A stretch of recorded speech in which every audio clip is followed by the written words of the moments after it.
पाठ 8 विभाज्यता के अंतर्गत आज हम पढ़ेंगे 3, 4 और 9 की कसौटियाँ।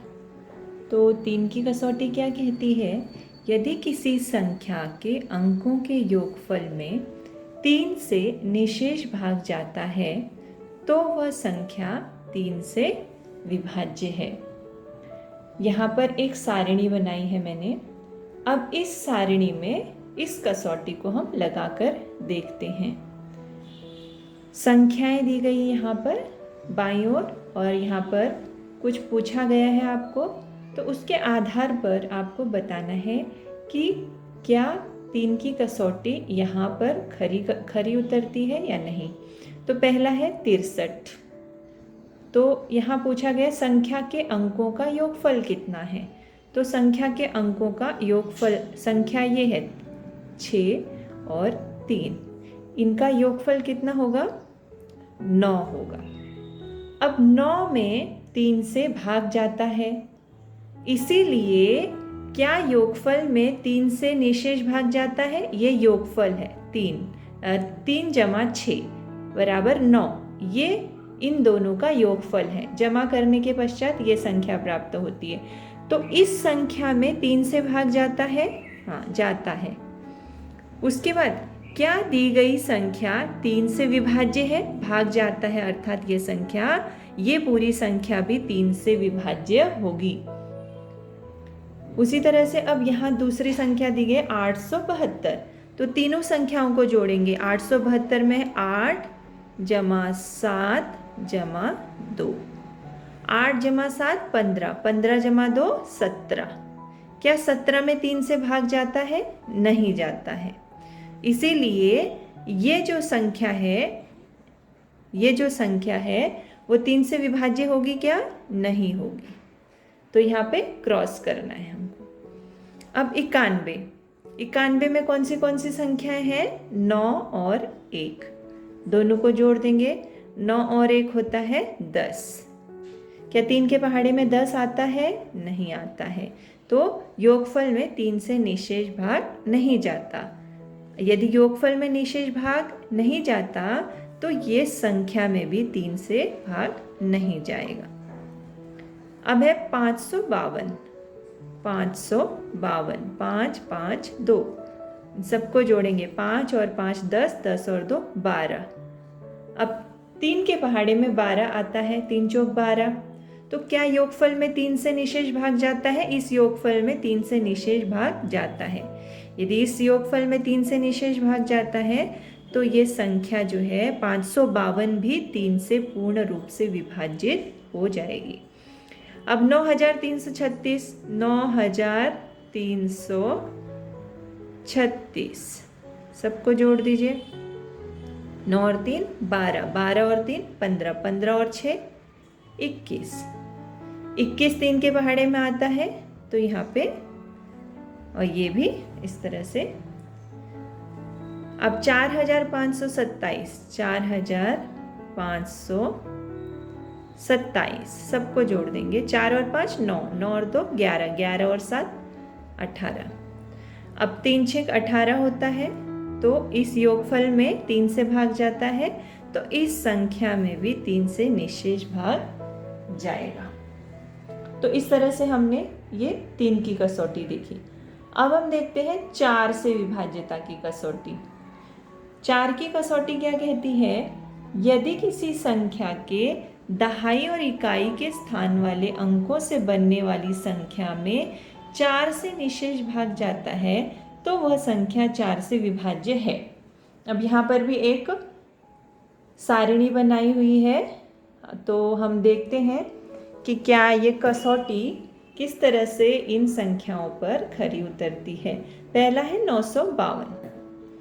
दी गई संख्याओं में 4 से भाग देकर देखो क्या निशेष भाग जाता है। तो पहले यहाँ पर बोला गया है यदि किसी संख्या के दहाई और इकाई के स्थान वाले अंकों से बनने वाली संख्या में 4 से निशेष भाग जाता है तो वह संख्या 4 से विभाज्य है। अब हम देखते हैं दहाई और इकाई के स्थान में कौन से अंक हैं। दहाई और इकाई के अंकों से मिलाकर बन रही है 92। अब ये संख्या 92 जो है, 92 में 4 से भाग जाएगा। देखिए यहाँ पर करके देखिए, 4 92, 4 दूनी 8, 1 4 तिया 12, तो बराबर 4 से निशेष भाग जा रहा है। इसीलिए हम यहाँ पर क्या लिखेंगे, दी गई संख्या में 4 से भाग देकर देखो क्या निशेष भाग जाता है, तो जाता है। यहाँ पर देखा हमने, क्या प्राप्त संख्या 4 से विभाज्य है? यदि इसमें 4 से भाग जा रहा है तो ये संख्या भी पूर्ण रूप से 4 से विभाजित होगी। अब दूसरी संख्या देखते हैं, 7314। तो 7314 में दहाई और इकाई से बनने वाली संख्या है 14। अब 4 के पहाड़ी में 14 आता है? नहीं आता है। तो यहाँ पर क्या निशेष भाग जाता है? नहीं जाता। जब इसमें नहीं जाएगा तो इसमें भी नहीं जाएगा। अब अगला है 6448। 6448 में इकाई और दहाई से मिलकर कौन सी संख्या बन रही है? 48 संख्या बन रही है। तो यहाँ पर हम लिखेंगे 48। 48 में 4 से भाग जाएगा? जाएगा, क्योंकि 4 एकम 4, 4 दूनी 8, तो जाएगा। तो फिर ये संख्या, ये वाली पूरी संख्या जो है वो भी 4 से विभाज्य होगी। अगली संख्या है 8116। 8116 में इकाई और दहाई के अंकों को मिलाकर कौन सी संख्या बन रही है? 16। तो 4 के पहाड़े में 16, 4 चौक 16, तो इसमें भाग जाता है। ये दहाई और इकाई से जो संख्या बनी है उसमें 4 से भाग जाता है, तो ये वाली संख्या में भी 4 से भाग जाएगा। अगला है 7773। आखिरी के 2 अंक हैं 73। अब 73 में यहाँ 3 है, इकाई के स्थान पर यदि विषम संख्या है तो वैसे ही 4 में भाग नहीं जाएगा।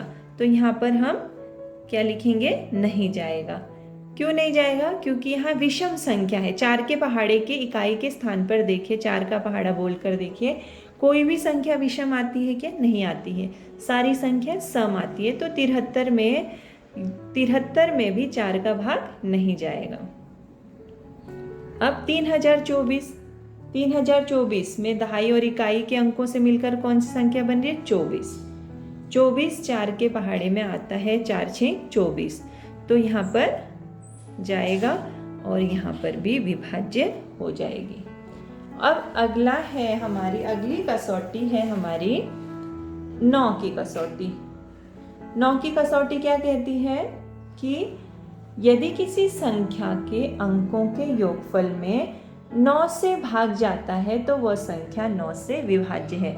9 की कसौटी और 3 की कसौटी एकदम समान है। यदि किसी संख्या में 3 से भाग जा रहा है तो इसका अर्थ क्या है कि उसमें 9 से भी भाग जाता है। तो यहाँ पर जो संख्याएं दी गई है देखते हैं हम। दी गई संख्या में 9 से भाग देकर देखो क्या निशेष भाग जाता है। ये एक है संख्या के अंकों का योगफल। पहले हम अंकों का योगफल करके देखते हैं। तो 1 है 1980 में, 1980 में 1 है, 9 है, 8 है और 0 है। ये 4 अंक हैं। सभी का योगफल करेंगे। 1 और 9 10, 10 और 8 18।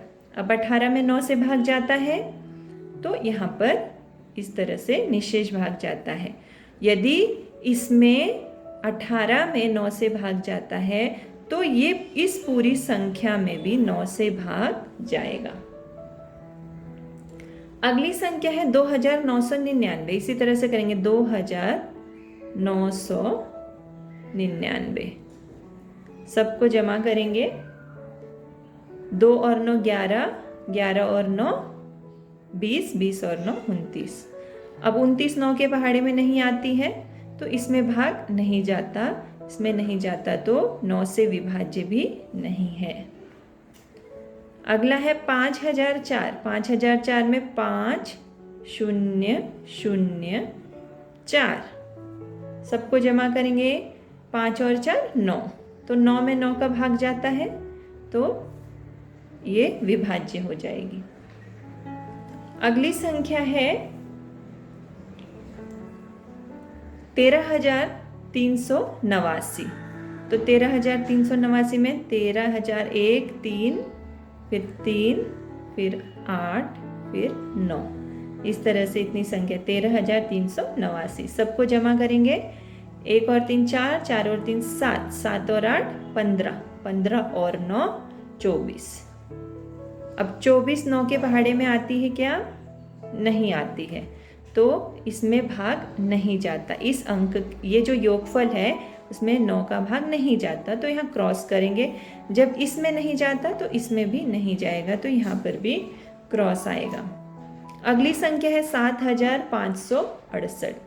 7,568 सबको जमा करेंगे। 7 और 5 12, 12 और 6 18, 18 और 8 26। 26 में भी 9 का भाग नहीं जाता है, तो इस तरह से दोनों जगह क्रॉस करेंगे। अगली संख्या है 69,993। तो 6 9 9 9 और 3 सबको जमा करेंगे। 9 और 6 15, 15 और 9 24, 24 और 9 कितना हो जाएगा? 33, 33 और 3 36। तो 36 में भाग जाता है 9 का, 9 चौक 36 होता है।